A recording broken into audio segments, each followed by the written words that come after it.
"You didn't answer Lyndy's question, Father," Freddie said, shoving the golf ball deep into his jacket pocket before helping Alice from the carriage. "I met your caddy, my boy," Sir Edwin said. "Birdwell, isn't it? He arrived on the same train." "That's all well and good, but what are you doing here?"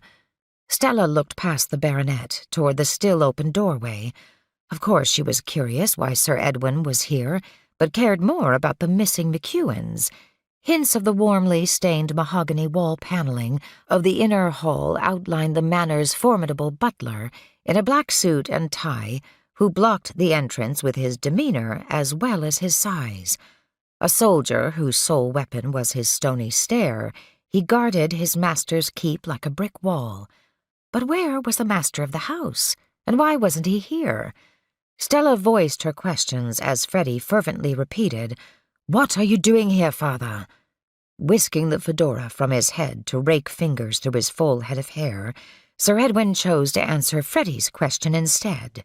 "I'm here to see you win the Open Golf Championship, of course."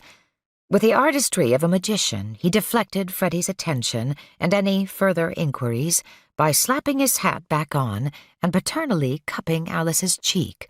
"Delighted to see you again, my dear." He took Alice's offered hand and kissed it. She smiled shyly at her future father-in-law, a graying, bearded, but equally handsome copy of his son. Even standing still, Sir Edwin exuded an electric vitality that put his juniors to shame. He'd changed little in the time since Stella had seen him last. "You too, Lyndy, my boy," he added, shoving out his hand, a lopsided grin on his face. "Sir Edwin," Lyndy returned the gesture reservedly. "Is your wife with you?" Lyndy had mixed feelings about the man who, this past Christmas, was revealed to be his mother's former lover, but he had no ambiguity about his feelings for Lady Isabella Kentfield, Sir Edwin's wife. He loathed her. "But you never attend my golf matches," Freddie said, his face scrunched up in confusion. Sir Edwin ignored him. "Alas, my wife did not accompany me," he said with mock regret. "As Freddie well knows, Isabella is spending the season in London with our daughter Maud." He sounded almost giddy at his wife's distant preoccupation.